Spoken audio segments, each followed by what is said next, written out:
下采话，所来看基隆北岛渔港，即马风雨嘛愈来愈大，现场的情形，请尹真甲咱讲，尹真。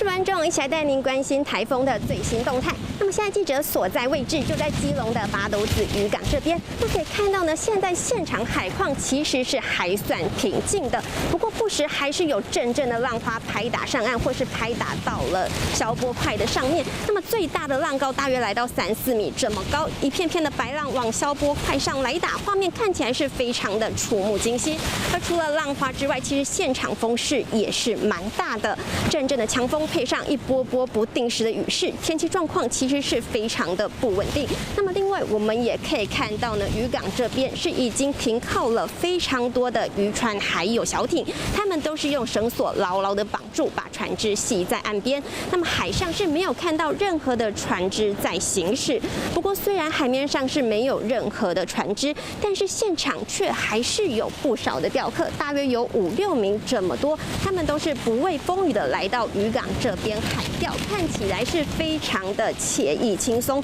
不过还是要特别提醒观众朋友，虽然这次轩岚诺台风并没有直扑台湾，但是它的外围环流影响还是让北台湾带来了明显的雨势。台风天，民众朋友千万要做好防台的准备。如果真的要出门，可得要多加留意，小心注意安全。以上是现场最新情形，主播。